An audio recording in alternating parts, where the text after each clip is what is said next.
Et nous repassons la parole à Pierre Blériot pour la dénonciation de ce jeudi matin. Parfait. Ici, la dénonciation de ce matin est une histoire triste. Le monsieur qui est venu me rencontrer m'a raconté l'histoire de son neveu, qui est presque fou aujourd'hui, à l'âge de 39 ans. L'histoire, la voici. Il dit que son frère, parce que c'est son neveu, fils de son grand frère, son frère a eu 2 femmes dans sa vie. Il a eu une première femme avec laquelle il a eu des enfants, notamment le garçon qui est dans notre récit. Par la suite, il a pris une 2e femme, s'étant séparé de la première. Le fils en question est venu donc dans le domicile de son père et de sa belle-mère et a volé à l'époque de l'argent à sa belle-mère. Une somme que celle-ci avait eue à la suite d'une réunion qu'elle avait reçue. Donc, à la 2e femme de son papa. De son papa, le fils du premier lui a volé de l'argent. La femme a revendiqué cet argent. L'enfant a dit que ce n'était pas lui. La femme en a parlé à son mari et elle a dit à son mari, moi je ne vais pas laisser celui qui a volé cet argent. Je vais le gâter. Bon, le père, à l'époque, avait cru au discours de son fils, mais n'avait pas découragé sa femme à faire ce qu'elle avait dit. Elle est donc allée effectivement gâter le voleur. Aujourd'hui, ce monsieur passe par des choses les plus ignobles. Il n'a même jamais eu d'emploi, il a eu jusqu'au Master 1, mais sa vie est un véritable enfer, je vous épargne les détails. À l'heure qu'il est, il joue le rôle de laveur de voiture quand il peut. Il lui est même arrivé souvent de perdre totalement la tête et de se déshabiller. De marcher sans caleçon. Voilà. Son père aujourd'hui est décédé, sa belle-mère vit encore, et le monsieur qui est venu me voir ne sait pas si quelque chose peut encore être fait pour son neveu. Cela signifie que la dame en question est allée voir un gangan. Un gangan, oui. Un alangmimbu, un je ne sais pas quoi, et a demandé à ce qu'on punisse mystiquement le voleur. Cela soulève plusieurs problématiques que les panélistes que vous avez autour de vous pourront analyser bien évidemment. Nous allons donc d'abord passer la parole à Dieudonné TDC. Une situation vraiment triste. À qui la faute? Doit-on condamner la dame qui est allée effectuer cette opération, ou alors on doit dire que la faute revient à celui qui a volé l'argent de la dame? Je vous passe la parole. En fait, parfait, ici, je souhaite ne pas poser le problème en termes de à qui appartient, à qui revient la faute. Je souhaite plutôt poser le problème en termes de justice. Et le problème qui se pose aujourd'hui, qui est posé aujourd'hui par Blériot, indique à suffire qu'il y en a qui ne comprennent pas que nos peuples, nos traditions ont des mécanismes de justice qui vont au-delà de ce que les Blancs ont institué chez nous ici. Et malheureusement, c'est un enfant qui est atteint. Aujourd'hui, il n'y a pas de sort qui ne soit pas brisable. Je passe le contrôle des aînés. Et nous avons des peuples, je ne fais pas la promotion d'un peuple particulier ici, chez les Babouté et chez les Baka, ces problèmes se résolvent assez aisément parce que derrière chaque justice, parce qu'il y a la justice du feu, la justice des phares, il y a beaucoup de mécanismes qui régissent nos sociétés traditionnelles. Et les peuples Babouté et les peuples Baka, dont je vais vous faire allusion, ont l'avantage d'être restés connectés avec les réalités du terroir. Cet enfant peut être guéri à condition qu'il reconnaisse devant... Il a fini par reconnaître. Mais quand il a reconnu, il est donc nécessaire, parce que la dernière fois on a débattu d'un cas pareil ici, quand il a fini par reconnaître, il est nécessaire de retourner chez le clan de ceux qui mènent ce genre d'opération, parce que même s'il est décédé, il y a toujours quelqu'un qui prend le relais dans la société. Attends, chez le clan, c'est quoi? C'est lui qui a effectué le boulot? Nos sociétés sont organisées par confrérie, pour parler en termes français simples. Vous avez le clan des chasseurs, vous avez le clan des griots. Non, je ne comprends pas. C'est-à-dire, vous dites qu'il faut retourner vers le clan. Quel clan? La confrérie, l'ordre qui a lancé le sort. Par contre, la personne qui a eu à le faire est déjà morte. Non, je vais vous faire une confidence, parfois ici. Il est des traditions qui datent de 1450 dans les tribus qui sont les Et il y en a même qui lancent ce genre de sort, mais qui te diront que lui ne sait que lancer, il ne sait plus soigner. Non, il y a toujours des côtes. Je passe le contrôle des aînés. Il y a toujours des codes pour pouvoir déverrouiller. Maintenant, il faudra que la personne, parce que parfois il y a des gens qui font être agités même les clés. Mais il y a des esprits qui sont capables de trouver. Je vous dis que le peuple Babouti et le peuple Baka ne peuvent pas se perdre dans ce genre de choses, puisqu'ils maîtrisent, ils sont encore en connexion avec la nature. Bon, il faut dire que le peuple Babouté, je suis étroitement lié à ce peuple, hein, le peuple Babouté, je suis d'accord avec vous. Ils sont restés originels. Ils sont restés originels. Alors, on passe la parole à Rodrigue Adalbert Evina, qui parle souvent également avec son ami Mokulumba.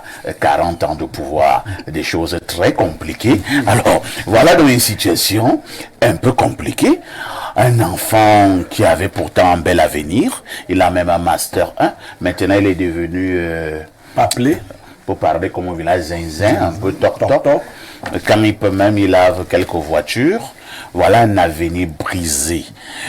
Que faut-il faire? Est-ce que cet enfant est récupérable? Ou alors, on laisse cet enfant de côté? Nous donnons simplement des conseils à ceux qui ne sont pas encore fous et d'éviter un certain nombre de comportements. Bien, vous ne croyez pas si bien le dire. Vous ne croyez pas si bien le dire, parfait. Vous savez, ceux qui lisent la Bible et qui ont peut-être parcouru les 10 commandements, la plupart de ces commandements, c'est pour le bien de l'homme. Quand on dit que tu ne tueras point, ne cherche point la femme autrui. Tu ne voleras point. Tu ne voleras point. C'est pas pour la sécurité de Dieu. C'est pour ta sécurité à toi. Donc, je ne sais pas si vous avez déjà vu, soit du côté de Douala, c'est vrai qu'elle ne fait pas cette promotion, mais on connaît le sort qui est réservé aux voleurs et souvent même aux bandits dans des milieux où des citoyens sont un peu plus nerveux. C'est-à-dire leur sort n'est pas enviable, en tout cas. Alors, vous avez posé la question à qui la faute? La faute d'abord au début au voleur lui-même. C'est-à-dire que il n'est pas compliqué de voir soit ta belle-mère ou ton père et de poser le problème de manière simple. Vous connaissez un enfant qui vient de finir avec sa maman, comme on le dit au quartier, en sectionnant le corps de sa mère à cause de Makineni. Voilà, d'une histoire de billets de banque. Alors, nous sommes très fortement attachés à nos traditions. Pourquoi nous devons rester attachés à nos traditions? Parce que nous sommes dans une société où de plus en plus, il y a une espèce de promotion de l'injustice. On voit ça dans les brigades de gendarmerie, on voit ça dans les commissariats, et généralement même dans les tribunaux où le plus offrant, celui qui parle le plus bien financièrement, au plan relationnel et tout, n'est-ce pas, peut avoir violé votre enfant, peut avoir racheté votre terrain, et puis, s'il a eu pitié de vous, il revient vous demander que parfait, ça va, est-ce qu'on peut aller prendre une façon de dire que, en tout cas, vous croyez que vous pouviez me faire quoi? Mais maintenant que dans nos villages, il y a encore ces ressources, qui sont des ressources spirituelles, qui sont des ressources mystiques, il est clair que, lorsqu'on s'en va se plaindre de ce côté loin des magistrats et de tous les juges, la sentence et la vitesse d'exécution, ça se passe tellement vite que il y a ce type de résultats. Dieu donné l'a si bien dit, il y a toujours une possibilité de pouvoir faire quelque chose. La première thérapie commence justement par la prise de conscience, par la bonne foi. Je reconnais avoir fait, je demande pardon. Vous voyez, ce n'est qu'à ce niveau-là que l'on peut entamer donc une démarche visant effectivement à guérir la victime du sort vous savez que ceux qui sont mystiquement élevés savent que tous les malades ne sont pas les mêmes. Il y a des gens qui ont passé le temps à faire beaucoup de mal. Tellement de mal que quand vous regardez leur souffrance, ça vous fait de la peine. Mais quand un véritable initié va le regarder, qu'est-ce qu'il va lui dire? Il va lui dire qu'il faut d'abord parler. La première thérapie consiste à reconnaître tout ce que tu as pu causer comme regard. Et ces personnes-là parlent, vous entendez que tel enfant est mort à tel coin du village, c'était moi. Si les filles ne se marient pas dans telle ou telle famille, je suis la cause. Je suis la cause de tous les accidents qu'il y a eu à tel endroit. Il se met donc à énumérer donc ces crimes comme ça. C'est quand il a terminé de parler donc qu'on peut s'engager à faire un traitement. Rodrigue, tu sais pourquoi j'ai ri? Vous allez reprendre la parole. On a eu ce genre de cas dans mon village. Une maman, une grand-mère, vraiment, oh là là. Par moment même, les gens qui font même du mal, les gens qui sont même vraiment méchants, parfois ce sont même des personnes à qui vous pouvez donner de la communion. Parfois très joviale. Sans confession. La maman était une maman très calme au village. Elle était vieillant, plus de 80 ans, et ainsi de suite. Alors, elle tombe donc malade, gravement malade. Ça faisait à 3 mois, 4 mois, 5 mois, 6 mois. On avait à donner tous les traitements, rien. Elle commence à faire ce qu'on dit souvent, elle tombe en agonie. Chaque jour qui passait, on savait que bon, elle allait lâcher le dernier soupir, mais non. Voilà. Bon, une semaine passe, 2 semaines repassent encore, ben, elle ne mange plus, elle est là, elle regarde, elle respire. Et si vous vous amusez, quand vous rendez même visite à la personne, si vous êtes spirituellement naïf, si vous êtes mystiquement naïf, la personne vous remplace. Tout à fait. Et vous savez ce qui s'est passé? La personne se relève pendant que vous tombez. Il y a eu un grand initié du village aussi qui est venu, qui a dit vraiment, toi-même tu vois que tu souffres déjà beaucoup. Et que ton heure en principe est arrivée depuis au moins 8 mois. Mais comme tu ne veux pas parler, voilà pourquoi tu continues à souffrir. Toi-même tu sais que tu étais une très mauvaise femme ici au village. Si tu veux aller calmement, il faut que tu te confesses. Voilà, la confession. Et que tu dises tout le mal que tu as eu à faire. Moi je prenais d'abord ça pour une blague. Ah, Rodrigue, quand la grand-mère a commencé à parler, l'enfant qui était mort en terre, n'est-ce pas? C'est moi qui l'avais mangé dans la sorcellerie. L'accident qui s'était produit, c'est moi. Voilà. Et si vous voyez que depuis un certain temps, les garçons de ce village sont presque tous impuissants, c'est mon œuvre. Quand vous voyez le mariage de tel qui s'était gâté, c'est moi. Quand vous voyez les enfants de tel qui n'accouchent pas, c'est moi.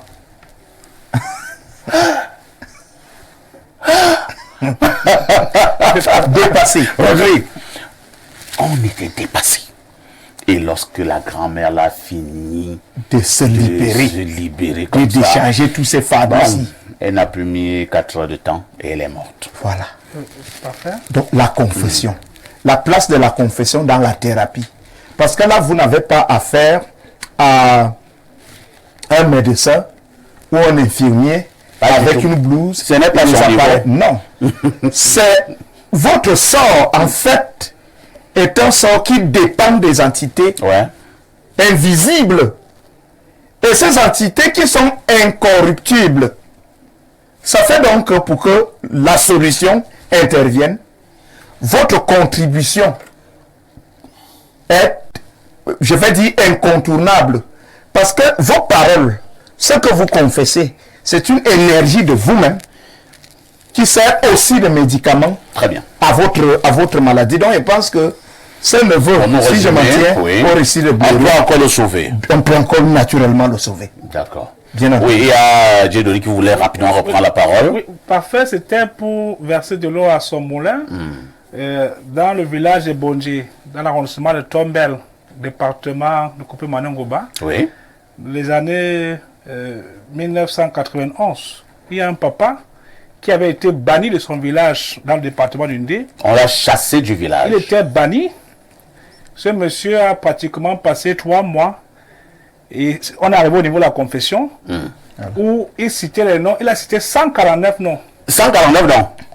Attends, des gens qu'il a tués. Oui, et Incroyable. au 145e nom, il a fermé les yeux pendant presque 5 heures. Les gens ont crié, oh, oh, oh. Après ça, il s'est réveillé. Donc il fallait encore citer. Et trois fermé chefs de sa tribu sont décidés pour qu'on puisse autoriser le retour, parce que dans les tribus de l'Ouest, il y a le bannissement. Quand on vous bannit, quelle que soit la situation, vous ne reviendrez pas. Quand vous avez été banni de la communauté, c'est en une espèce de relégation. Donc finalement, au 149e nom, il a cité, il est finalement véritablement Mort. mort. Donc la confession dans ces affaires-là, notre justice traditionnelle n'a rien à voir avec ce qu'on dessine comme folklore là. On a des codes beaucoup plus solides. Bon, on dira peut-être pas comme folklore. Disons que C'est assez important parce que certains font le folklore, mais il y a aussi des bons magistrats. c'est assez important parce que voyez-vous, quand vous n'arrivez pas à respecter les codes de la nature et Ouais. que vous maintenez les autres dans la souffrance, en voulant vous éterniser à des positions pour lesquelles vous n'avez même pas d'avantage Voilà. pour la communauté que pour vous seul. Très bien. Et c'est pas tout le monde qui remet à Dieu. Vous savez, vous avez des enfants à la maison, vous allez constater que vous avez un fils qui est que vous pouvez prendre son téléphone. Vous pouvez même couper son doigt. Il ne vous demande pas pourquoi vous avez pris son téléphone ou pourquoi vous avez coupé son doigt. Mais vous avez un fils là que vous avez taillé les ongles de ses mains. Les ongles étaient déjà un peu avancés. Il va vous demander pourquoi vous avez taillé ses ongles. C'est pas tout le monde qui dit que Dieu s'en occupera. Non, pas Dieu du tout. va Et il y en a qui disent que Dieu a Il y a des gens que vous essayez. La réplique, c'est tout de suite. Si vous ne réparez pas votre tort. À comportement de cafard, réponse de la sandale. Comme les députés. Marie-Noël, nous avons un cas triste. Hein? C'est vrai qu'on peut sourire, mais le garçon, lui, souffre. Il est presque fou parce qu'il a volé et maintenant la deuxième femme de son père est allée faire ses pratiques. Mais bon, c'est vrai que je ne vais pas faire un procès d'intention à cette femme qui est allée faire ses pratiques. Est-ce qu'il est fort possible, c'est une hypothèse, hein, que cette maman même n'aimant pas trop cet enfant, ok? Et elle savait pertinemment que c'est cet enfant qui a volé son argent et elle voulait un prétexte. Et elle allait faire ces rites-là pour détruire la vie de ce jeune garçon, de ce jeune homme. Oui. Là, vous me... C'est ce que je pensais. Vous me coupez l'herbe sous le pied. Oui. C'est ce que je pensais vraiment. Il faut déjà, sans toutefois encourager le vol. Pas du tout. Il faut que la jeunesse, je parle surtout de la jeunesse parce que comme notre président aime bien le dire, la jeunesse est le fer de lance de la nation. Il faut que la jeunesse, que les jeunes savent et comprennent que ce qu'ils confondent à considérer comme voie facile ne l'est pas véritablement. C'est-à-dire ce qu'ils appellent la facilité là, ce n'est pas véritablement la voie facile. Parce que prendre de l'argent par le biais du vol, voilà la conséquence. C'est désolant. Il ne faut pas encourager. Ce n'est même pas bien, c'est beau, c'est désagréable, c'est pas bon pour soi-même. Si tu as besoin de quelque chose, il faut demander aux parents. Si le parent te refuse, même il faut accepter et observer.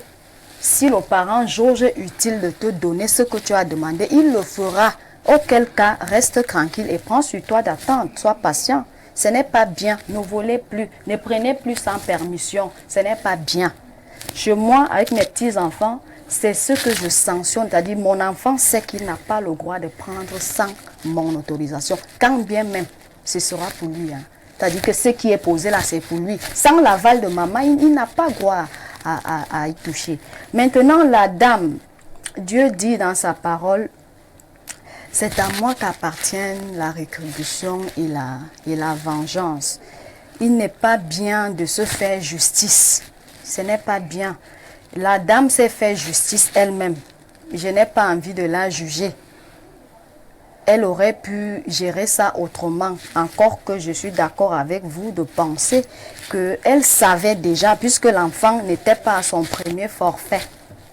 on peut le penser, l'enfant n'était pas à son premier forfait. Donc elle soupçonnait, il est fort probable qu'elle ait eu des a priori, que c'est cet enfant en réalité qui a volé. Elle a dit, j'ai une occasion en or pour en découdre. Voilà, et l'enfant c'est un intellectuel. Quelles sont les intentions camouflées que la dame avait à l'endroit de l'enfant? C'était une aubaine pour elle. Pour, la somme même c'était combien? Tania et puis Blériot, dis combien de millions?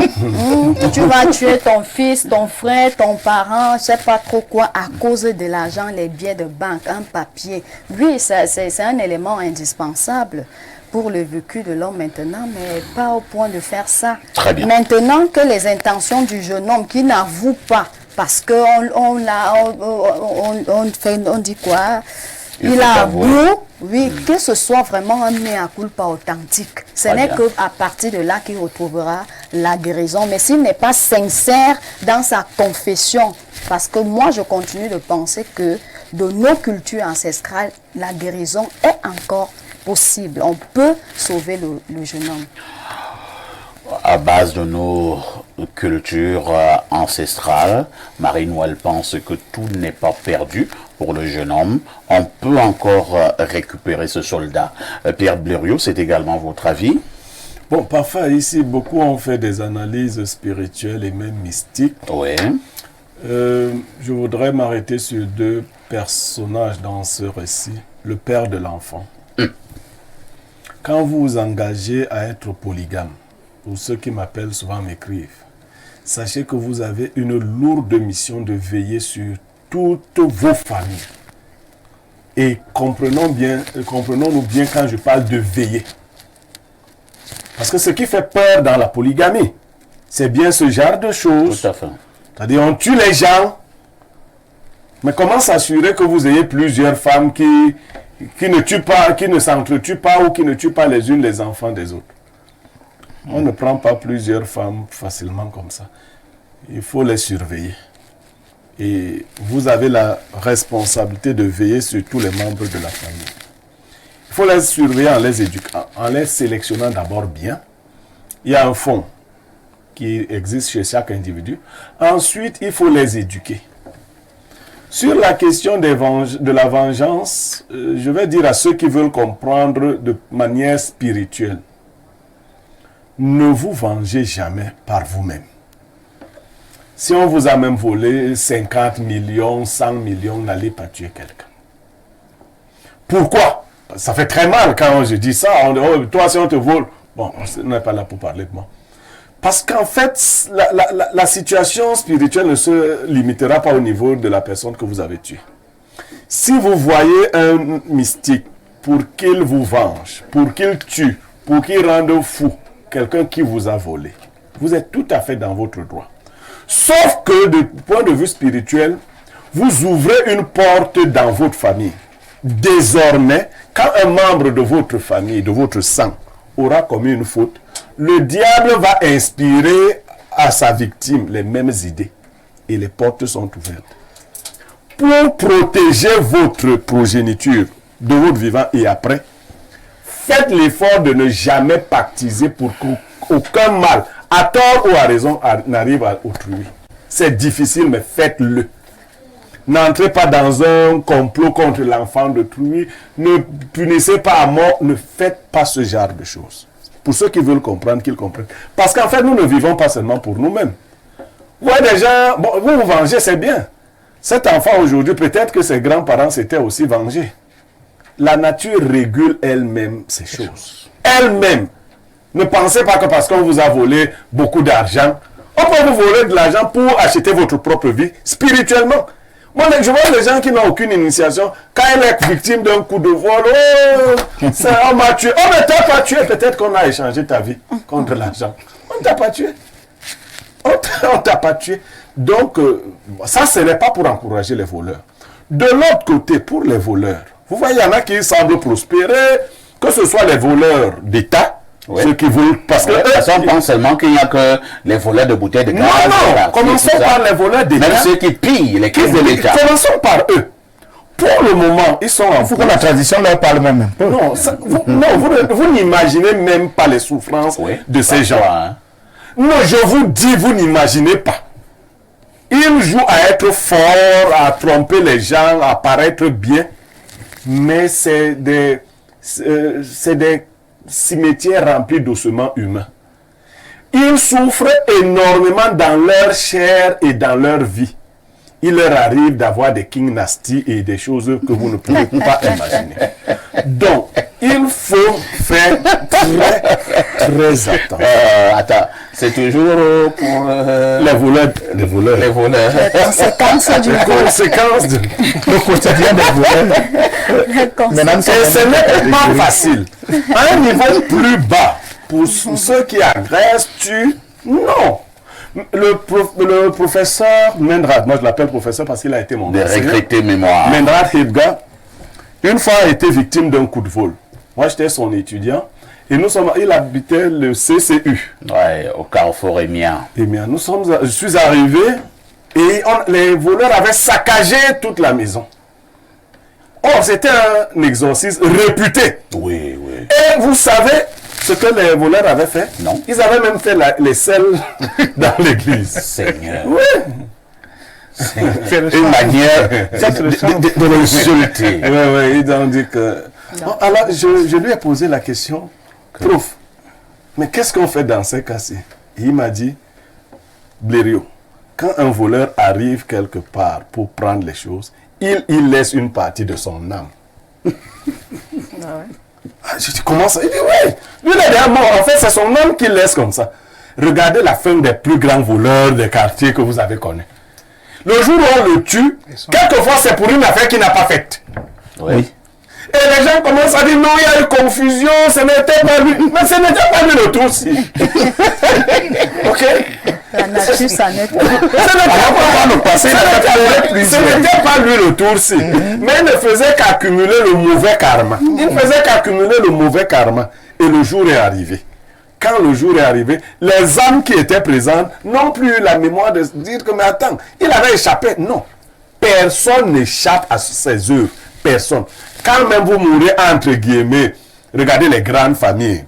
Le Cameroun est né seulement sous la modernité en 1961, sous la modernité. Tout à fait. Donc nos premiers milliardaires, c'est dans les années 80. Je vous prie de regarder 40 ans après. La plupart des familles, les premières familles milliardaires. Et vous comprendrez qu'il ne faut pas envier les gens. Très bien. Vivez votre vie. Faites du mieux que vous pouvez. Travaillez. Utilisez seulement la part qui est pour vous. Parce que tout ce que vous amassez là, moi je dis aux gens qui ont déjà beaucoup de milliards, ça ne vous servira à rien. Vos enfants seront toc, nasty. Bon, ça va se mélanger et il n'y aura rien. Merci Pierre Blériot-Niemek pour cette intéressante contribution.